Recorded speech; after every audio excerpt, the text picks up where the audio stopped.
Savannah, Georgia, United States. Spanish moss drips from the live oaks like wet lace, and the Bellamy house on East Charlton keeps its shutters half blinked, as if watching, as if tired of being watched. People lower their voices when they pass the wrought iron gate. They don't say the youngest sister's name. They say her, and everyone understands which body the word is trying not to touch. The rule has 3 words and a history of funerals: do not touch. No one writes it on the fence already knows. Coachman whispered it. Paramedics learned it. The sexton at Laurel Grove carved it into his calendar by choosing extra black tie days. Anyone who touched her, a shoulder, a wrist, a clasped hand in the rain, didn't see the week turn over. It never looked like murder. Savannah prefers tidy endings and open windows. The deaths were misfiled under natural, a heart forgetting its job, a breath that chose the shallow end of the pool and stayed. Doctors wrote paragraphs that meant nothing. The Bellamy sisters wore black as if color were a lie, and they kept her behind a veil the way a church keeps a relic, present, guarded, speaking in small weather. Tonight the veil isn't where it lives. It is folded on the banister like a surrendering flag, and the house smells faintly of camphor and gardenia, the colognes of grief and company. A cardboard box sits on the marble hall table. The return address is torn away, but the postmark says St. Augustine. Inside, a lighthouse postcard stares back, and on it a sentence in pencil that refuses to shake. It's time to prove it. The sisters do not open the front door. They open the parlor instead, where the window counts the river's breath. Someone not family, has crossed the gate. A soft knock comes through the screen, polite, hungry. You can stand on the sidewalk and pretend you wouldn't touch her, given the chance. But the latch is sliding now, and the room is ready to find out how many kinds of death a promise can mean. The Bellamy sisters, Adele, Margot, and the youngest behind the veil, grew up in a house that measured kindness in distance. They hosted teas with saucers thin as moth wings, accepted church bulletins at arm's length, and let no hand linger, not even to steady a coat sleeve. The story that hardened into law began on a storm night. A cousin grasped the veiled girl's wrist to guide her up the stairs. By sunrise, the cousin's chest had forgotten left from right. The doctor wrote vowels and shrugged. The veil learned a new stitch. Savannah kept 2 ledgers, one for gossip, one for funerals. Men in starched collars filed both. The entries lined up like beadwork. Anyone who touched her drifted out of the week. Not spectacularly. This was not a town for spectacle. They slowed, they dimmed, they rested. The sexton at Laurel Grove stopped asking how and started asking who. The Bellamys changed pews every Advent, so the aisle could learn their detours. The youngest didn't speak much, but rooms arranged themselves around her. Mirrors wore muslin. Doorknobs learned to host a handkerchief before opening. Even the garden made accommodations. Azaleas cut a path for the veil so pollen wouldn't pretend familiarity. Adele kept the house ledgers in a tight hand. Coal, ice, camphor, stationery. Margot kept the calendar. Deliveries on odd days, callers on even. The parlor windows cracked exactly 2 fingers at night so the river could rinse the air without touching skin. The St. Augustine postcard arrived like a dare, written in a lighthouse's handwriting. It's time to prove it. No signature, just graphite that refused to tremble, as if testing the sisters' rule for weakness. Adele tucked the card under the paperweight. Margot set the veil on the banister and counted back the storm years. Outside, the live oaks rehearsed a wind that hadn't started. Inside, the house adjusted its weight. Carpets unwrinkled, hinges chose to be silent, and the brass bell on the hall table faced the door the way a witness faces a bench.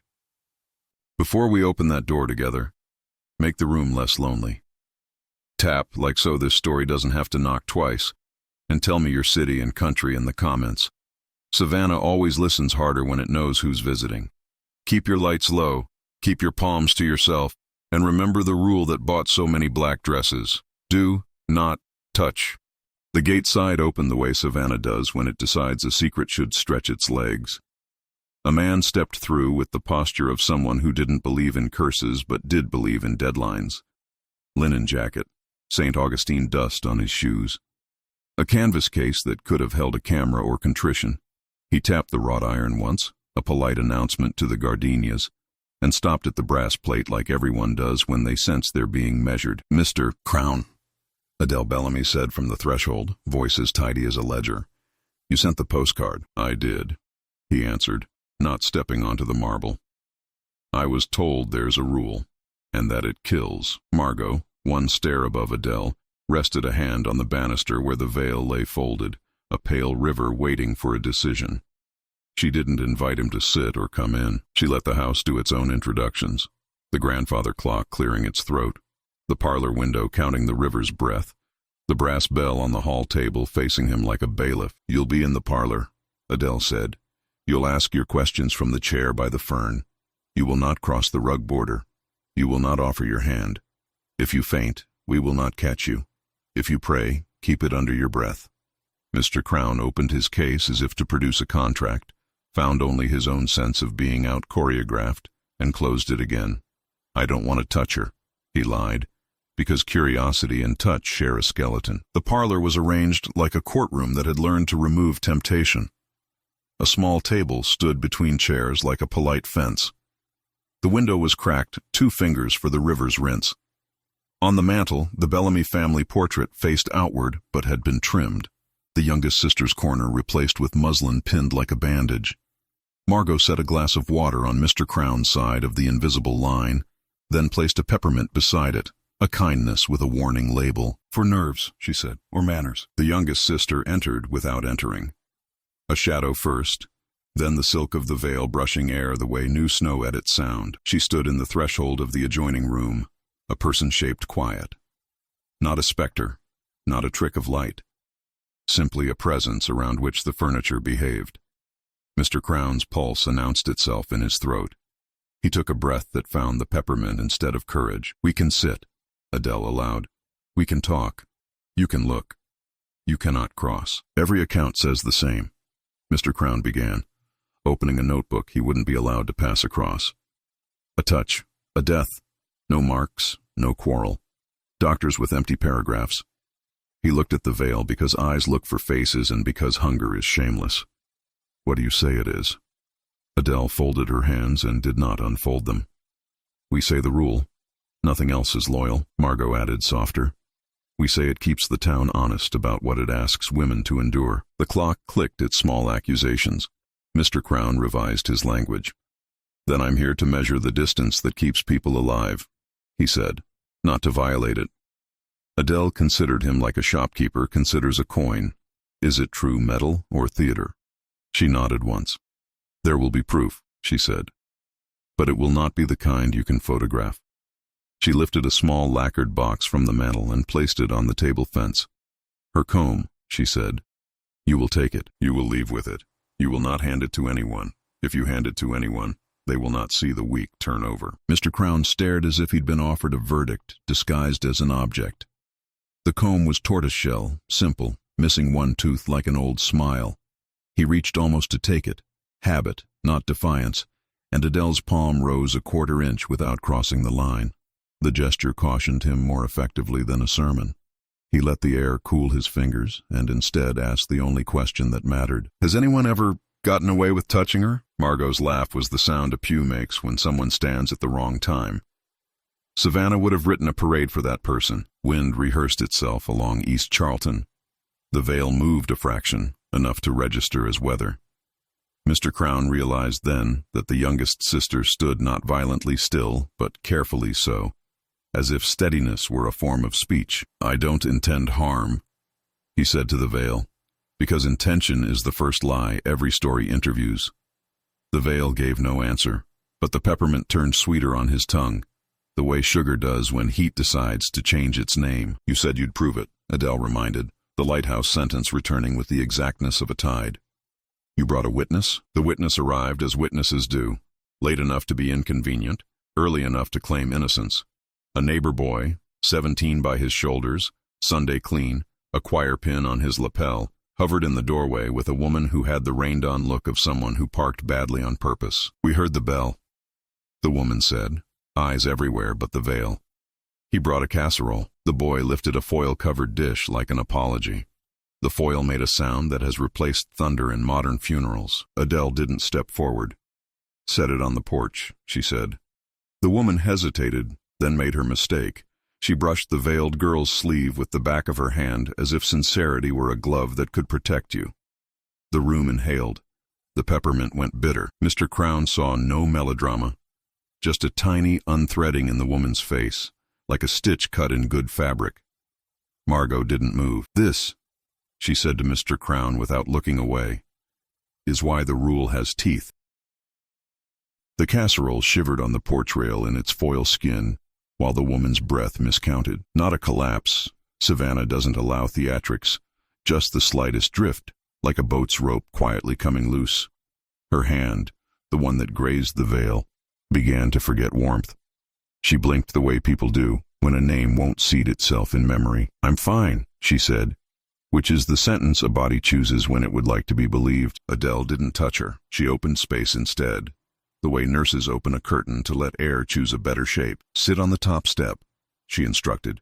"Look at the live oak. Count to 30 by twos." The woman tried to smile and arrived at a shrug instead. The choir pin boy stood very still, holding his own hands as if he'd just learned they were dangerous. Mr. Crown tracked every detail with a reporter's greed and a parishioner's guilt. "You fed the city with casseroles," Margot told the woman gently. "It will feed you now." She set a peppermint on the newel post and nudged it across with a folded card. The woman's eyes found the candy the way a lost dog finds a porch light. She took it without thinking. 2 seconds later, she swallowed grace instead of panic, and her shoulders relearned where to live. "Peppermint steadies the smaller storms," Margot said, a lesson sewn into a recipe. Mr. Crown didn't write. Writing would have felt like stealing.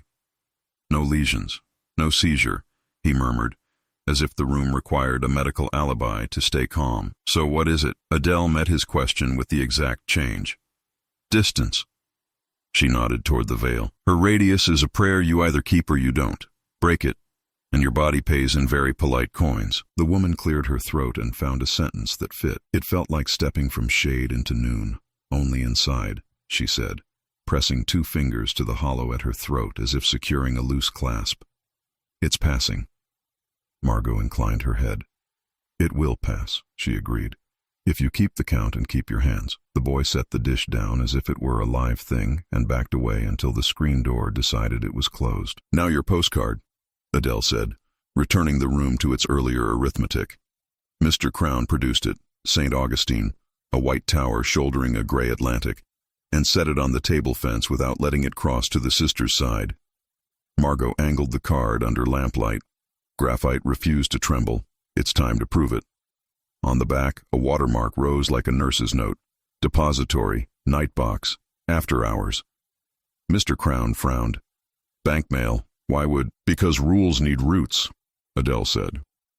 She lifted a lacquered panel beneath the parlor window to reveal a narrow tin-lined chute, felted to keep secrets from making noise. "For signatures we don't give the city. The lighthouse isn't just coast. It's code." Margot threaded a thin blue line into the dark, and the house answered with a soft reply, like a small animal brushing its flank along tin. The veil moved, a weather change, not a gesture. And for the first time, Mr. Crown understood that the youngest sister's stillness wasn't absence. It was labor. The room had calibrated itself to her. Air borrowed its manners, light its patience. He braved the question that good men rarely frame correctly. "Does she want this rule?" Adele's eyes warmed without softening. "She wants to be alive," she said. "The rule performs that wish." "Proof, then. Not photographs, not charts. A demonstration choreography the house had rehearsed for years." Margot took up a tortoiseshell comb from the lacquered box and set it on the table fence, midway between Mr. Crown and the veil, equal distance from harm and need. "You will keep this for 7 nights, she said. "You will not lend it. You will not leave it where hospitality might pick it up. On the 8th, you return it through the depository. If anyone who is not you touches it—" She let the sentence remain polite. Mr. Crown reached, stopped, and smiled at his own restraint as if it were a virtue he owned, rather than a skill the room enforced. He took the comb with a handkerchief, not because he believed in linen, but because he had learned, quickly, to respect the choreography. 7 nights, he repeated. The veil breathed like a tide behind glass. The choir pin boy, dismissed, fled the way a hymn flees a wrong note.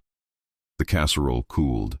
The peppermint tin closed with a small, faithful click. And Savannah, which loves a rule more than it loves a sermon, leaned in at the windows to listen to how failure would try to make itself sound like proof.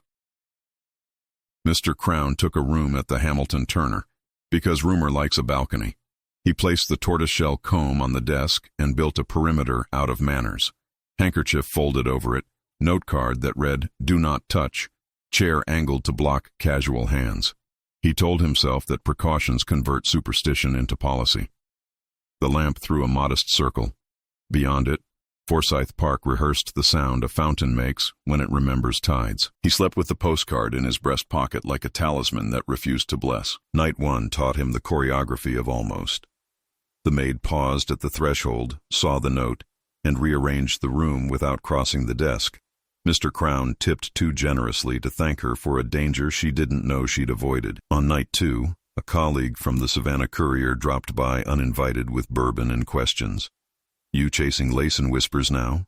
The man laughed, fingers wandering toward the desk the way gossip wanders toward harm. Mr. Crown intercepted the hand with a refill and a lie about deadlines. The colleague left amused, unmarked, alive. By night three, the comb began to feel less like an object and more like an appointment.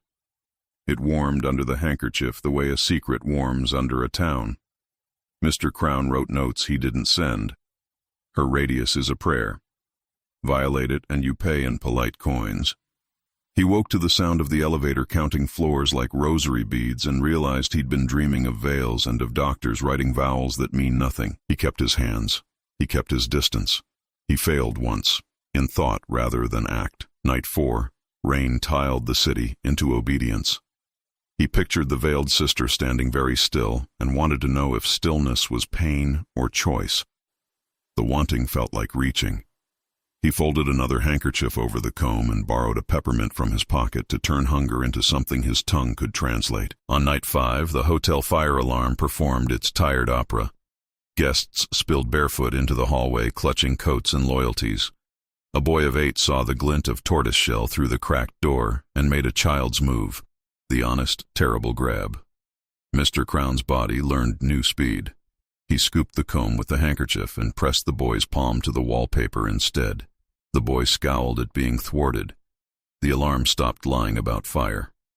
Mr. Crown exhaled a year. Night 6 insisted on a test Savannah would have written anyway. His editor called from a back room that always sounded like cigars, said the story needed proofreaders recognize, not parlor rules. "Bring the object," the editor said. "Let a man with no belief hold it.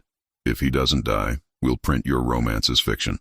If he does, he didn't finish, but presses love certainty. Even fatal kinds." Mr. Crown pressed the phone against his ear until the dial tone confessed there was no safety in explanation. He did not take it to the office. He took it to the river, which has judged worse things than reporters. Standing under the lamppost at the foot of Bull Street, he considered what counts as proof in a town that writes 2 ledgers. He opened the handkerchief to the fog, felt the air step back like a polite usher, and knew the test had already run. Taxi handles, elevator buttons, handshakes he had not offered. No one had touched the comb but him. No one had paid yet. He rewrapped the object and told the lamppost a truth editors don't print. Sometimes restraint is the only evidence that respects the living. Morning 7. A note slid under his door in a hand like a ledger that didn't stutter. "You are late. After hours. No signature, only the faint scent of camphor." Mr. Crown checked his watch. Sunny honesty, nothing after hours about it, and understood. The depository doesn't measure by sunlight. It measures by the house's rule. Night isn't when the sky darkens. Night is when the parlor decides it's time. He returned to East Charlton after dusk. The live oaks wore their wet lace. The iron gate recognized him and did not bother pretending otherwise. Adele opened the door without opening the distance. Margot waited by the parlor veil, peppermint tin at her elbow. Mr. Crown set the wrapped comb on the table fence. "No one touched it," he said, which was both the accomplishment and the confession. Adele lifted the handkerchief's edge and let the room smell what it already knew. The veil breathed, not forward, but through, a small weather choosing its season. "Good," Adele said. Proof is sometimes the absence of a funeral. She slid the comb into the lacquered box and closed it with a click that sounded like a closed case. Now you return it, she added, tilting her chin toward the felt-lined chute hidden beneath the parlor window. Mr. Crown knelt because some rituals ask for knees. He fed the comb into the dark and listened to Tin answer with gratitude. The blue guideline tugged once from the far side, a courier's benediction. Then the house stilled, as houses do just before they remember the next rule. Laurel Grove writes its history in polite rows. Mr. Crown walked there at noon, on purpose, because superstition shrinks in sunlight, or pretends to. Live Oaks made green cathedrals over names Savannah has practiced for a century. He found the cousin from the storm night, 2 pew ladies who had seen to the veil, a deacon with a handshake problem. None of the stones mentioned how. They mentioned beloved and sudden and home, the lies cemeteries are allowed to tell. Back on East Charlton, Adele unlatched a narrow drawer in the parlor desk and revealed a ledger with salted edges. Inside, columns organized like a quiet courtroom. Caller, occasion, mistake, interval. The intervals were numbers that read like weather reports. Hours, days, rarely a week. We keep what the city will not, she said. Not to gloat, to warn. Margot set a peppermint on the ledger's spine, as if to sweeten arithmetic. Mr. Crown's editor would have called it morbid. Mr. Crown called it data, which is how the living try to domesticate mercy. Why a veil? He asked, more softly than he'd planned. Why not a room with a lock? Margot touched the air, the way one touches an idea. Because she is not furniture, she said. Because distance must travel with her, not the other way round. The veil shifted like tide behind glass. No gesture, only weather choosing a corner to occupy. Adele closed the ledger as if closing a hymn book after a verse that landed correctly. Evidence arrived in the least dramatic uniform Savannah owns, an errand. The choirpin boy from before stood on the porch, clutching an envelope addressed to Bellamy House, after hours. The postmark said St. Augustine again, but the hand inside was older, ink steadier. If the city will not certify what it knows, I will. Mr. Crown read the signature and felt his editor's breath on the back of his neck. It was the editor's boss, publisher, brass name on frosted glass, who believed in verdicts more than versions. He'll come, Mr. Crown said. He'll want to see the rule work like a switch. Adele didn't sigh. She moved the peppermint tin closer to the veil.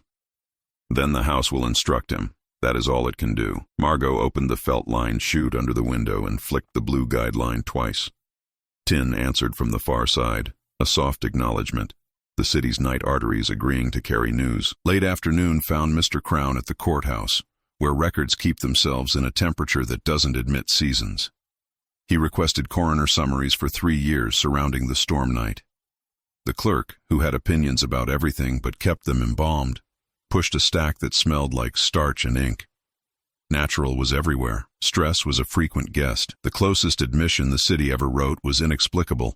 3 syllables that sounded like a door politely closing itself. When the publisher arrived, he wore a verdict, like a boutonniere. We don't print fog, he told Mr. Crown at the gate, one hand already rehearsing a clap on the shoulder he couldn't deliver inside. We print names and causes. Mr. Crown didn't argue. He showed him the ledger with salted edges, the depository panel, the rule stitched into practice. The publisher smiled the way men do when they intend to put furniture back where it belongs. A parlor trick, he said, and stepped one shoe over the rug border as if borders answer to shoes. Adele did not block him. Sir, she said, you will keep to your chair. You will speak to me. You will not address her. You will not offer your hand to air and call it reason. The publisher laughed and took his seat like a man agreeing to pretend for an hour. Margot placed a glass of water and a peppermint on his side of the fence. The veil breathed from the adjoining room, a quiet weather report. I require demonstration, the publisher said to the room as if it were a board to be persuaded. Adele opened the lacquered box and set an envelope on the table fence instead of the comb. Return this after hours, she said. Do not let anyone else carry it. He snorted gently. We've demoted death to an errand. He took the envelope with bare fingers, pleased to prove his faith in sunlight. In that moment, Mr. Crown learned the difference between skeptic and volunteer. One asks, the other supplies himself. He left with the envelope because pride travels faster than caution. The house rotated back to its evening geometry. The peppermint on his saucer remained untouched. You won't stop him? Mr. Crown asked, hating how needy his voice sounded. Adele tipped the peppermint tin, counting weather. We can warn, she said. We can inventory. We can keep our side of the distance. The rest is Savannah's appetite for proof. The blue guideline trembled once, then lay very still, as if the route itself were holding its breath. The publisher walked like noon, even when the day was dim. He tucked the Bellamy envelope inside his blazer, with the self-regard of a man who believes paper is armor. After hours, Adele had said. He heard afterthought instead. On Whitaker Street, he cut across Forsyth, tipping 2 fingers to the fountain as if civic beauty could co-sign his disbelief. Mr. Crown followed at a respectful distance. Not bodyguard, not friend. Just the kind of witness stories appoint when they want the telling to hurt less. At Drayton and Gaston, a tourist couple asked the publisher for directions. He obliged, generous, patting the blazer where the envelope lived to make sure his proof hadn't learned to wander. When they offered a handshake, he performed the ritual Savannah expects and then remembered the parlor rule with a private smirk. We don't print fog, he repeated to himself, pleased to be weatherproof. He reached his office, frosted glass, brass letters polished by decades of clerks, and breezed through the newsroom with the envelope visible just enough to be rumor. His secretary stood to intercept the performance with the efficiency of women who've kept newspapers on time for a century. Sir, the county is online too, she said, then added the sentence all offices eventually utter. Shall I take that for you? Her hand hovered. The publisher, out of habit, out of muscle memory, out of a lifetime of being helped, started to pass the envelope across the desk. Mr. Crown's voice arrived like a doorstop. Don't. A single syllable, low enough to sound like manners, hard enough to be a bar. The secretary blinked, offended by the arithmetic that had just subtracted her from an errand. The publisher laughed, a sound that made meetings end faster. Superstition, he told the room, and kept the envelope, tucking it beneath a blotter as if symbolism were storage. The day did its usual tricks. Calls that misfired, a typesetter with a toothache, a headline that refused the proper length. Around 4, the publisher reached for coffee and discovered his hand aiming for the wrong cup, his left doing what the right had promised to do. A small, private error. He corrected it as men do, by pretending the mistake was a choice. Mr. Crown watched from the doorway and realized the body's first betrayal is often polite. Sunset found them both walking toward East Charlton because stories, like tides, dislike being kept waiting. The publisher carried the envelope bare-handed now, eager to show how little rules weigh in daylight. At the Bellamy gate, he knocked the way men knock when they expect to be thanked for arriving. Adele opened without opening distance. Margot stood within sight of the veil, peppermint tin open as if inventory could be prayer when words wouldn't. After hours, Adele reminded. The publisher smiled. News keeps its own hours. He set the envelope on the parlor's table fence with a flourish that wanted witnesses. Intact, untouched, returned. The veil shifted, weather registering a barometric lie. Margot did not look at the envelope. She looked at his hands. Who else held it? She asked, voice soft as a ruler. The publisher opened his mouth for an easy answer and discovered his tongue sorting through options no longer available. Only me, he managed, then paused. The kind of half-breath people take when a stare is not where their foot expected it. He reached to adjust a cuff and found the wrong wrist. The peppermint tin clicked shut, then open, Margot's thumb choosing a rhythm like a metronome for a pulse that needed reminding. Adele slid the envelope toward the felt-lined chute with a letter opener, careful not to let linen stand in for skin. The house is generous, she said, when the rule is kept. The publisher sat without being invited, which is as close as Savannah comes to fainting. I feel, he began, then corrected himself, pride editing symptoms into opinions. Ridiculous. Mr. Crown did not ask for details. He watched the way you watch a bridge in a storm, not for drama, for engineering. The publisher's left eye watered, then decided against spectacle. His breath made a small wrong turn, corrected, kept going. Margot placed a peppermint on his saucer. For smaller storms, she said. He stood to leave, hand on the chair back, and looked suddenly like a man measuring a long hallway he'd walked all his life and finding it 2 steps longer. After hours, Adele repeated, gentler than instruction, firmer than mercy. The blue guideline in the chute tugged once, a courier's acknowledgement. The veil breathed, not toward the publisher but past him, as if reminding the air how to behave. He touched the doorframe with 2 fingers as he exited, a habit, a benediction, a man rehearsing that he is still here. On the sidewalk, his stride resumed its noon. But Mr. Crown, who had learned to read intervals, felt the city's ledger open to a fresh line and leave the column for disposition blank for now. Savannah prefers to let proof arrive the way weather does, inevitable, and with a time stamped that no one argues. Savannah keeps its own midnight. It isn't on the courthouse clock. It's in the way live oaks breathe when the heat lets go. Mr. Crown felt that hour arrive like a page turning. He stood across from the Bellamy house under a lamppost that had learned to dim for privacy. In the parlor, the veil held very still, the way a tide holds its edge. Somewhere along Whitaker, a patrol car muttered past and decided the street didn't need interrupting. The publisher's office light burned late, habit pretending to be diligence. His secretary, who had not been allowed the errand, closed her ledger and said a quiet prayer in a denomination that majors in common sense. She had brushed the blotter where the envelope had sat and felt, for a second, like she'd stepped from shade into noon. She didn't faint. She counted to 30 by twos, the way a woman on a porch had once instructed another woman, and the sensation passed like a stern teacher through a quiet classroom. On East Charlton, Adele opened the lacquered box and removed the tortoiseshell comb with a linen square, then set it on the table fence as if proof were a place you could put a thing. "After hours," she said to the house, and the felt-lined chute answered with a soft drag of tin on felt, the city's night vein acknowledging it was awake. Margot loosened the peppermint tin's lid and left it ajar. For smaller storms, she told the air, which had been listening politely all evening. The publisher returned because pride always does. He knocked with the confidence of men who've paid for their own headlines. "I delivered," he announced, stepping one shoe over the rug border and catching himself, surprised he'd obeyed a line he didn't respect.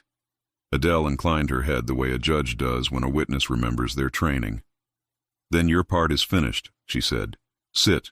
Breathe. Let the house choose what it remembers." He stayed standing. "We'll run it tomorrow," he said. Cautionary parlor. Southern witchcraft without the blood. Mr. Crown winced at the word witchcraft, which Savannah only says when it wants to sound modern about old cruelties. The veil shifted an inch of weather.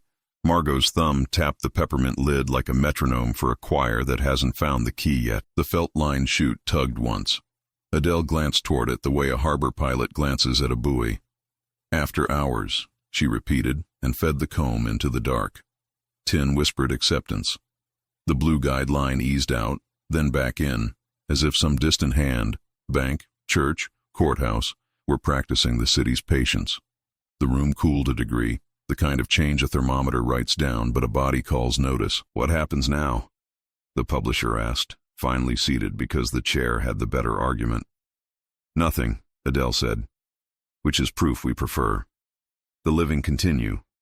The ledgers stay short." Margot slid the peppermint toward his saucer. He didn't take it.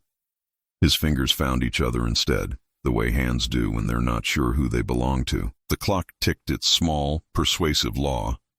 Through the window crack, the river sent its rinse. Mr. Crown felt the city decide a line item, not a spectacle. Savannah refuses confetti for the inevitable, just a rearranging.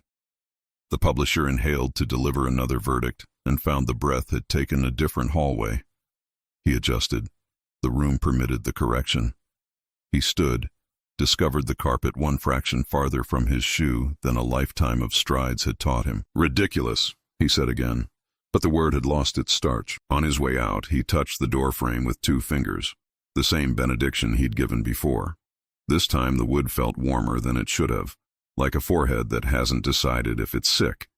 He nodded to no one in particular, as if acknowledging a committee, and walked toward the square he'd crossed since men wore hats, to be honest. Mr. Crown did not follow. He stood in the lamplight and watched the city add a thin, invisible line to its ledger. Disposition. Not filled, not yet, but promised in the tone ink takes when it knows it will be used. Inside, Adele closed the lacquered box and the peppermint tin with the same measured care. Margot straightened the veil's edge where air had mussed it. "The rule kept," she said, which sounded like a benediction and an inventory at once. The house settled.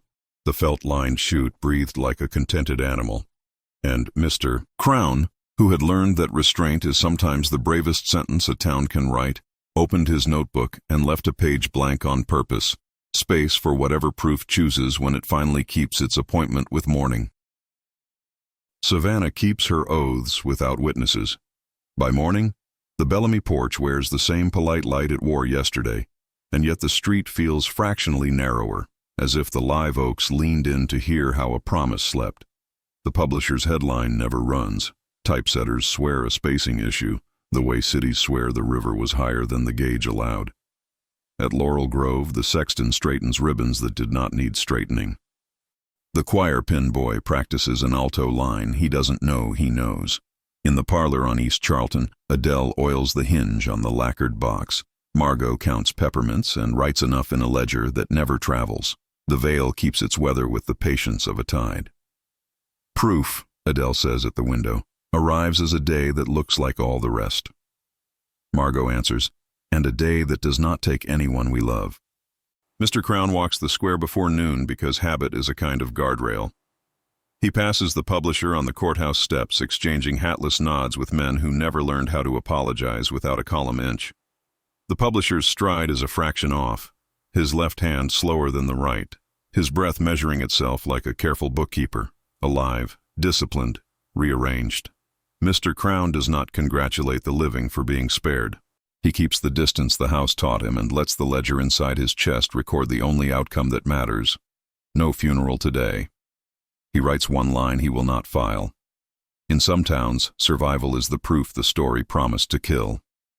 Then he closes the notebook and stands still long enough to hear the river count 3. The city exhales the way a choir does after a held note lands.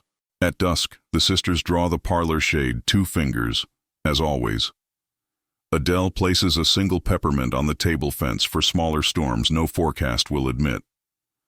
Margot lifts the veil an inch so air can practice manners, then lets it fall. Somewhere along the route, felt brushes tin, a message delivered, a night vein satisfied. This is how the Bellamy house keeps time, a rule with teeth, a distance that behaves like love, a city that survives by knowing which doors it may admire and never cross. If you enjoyed this story, subscribe for more dark and mysterious tales. And don't forget to like this video.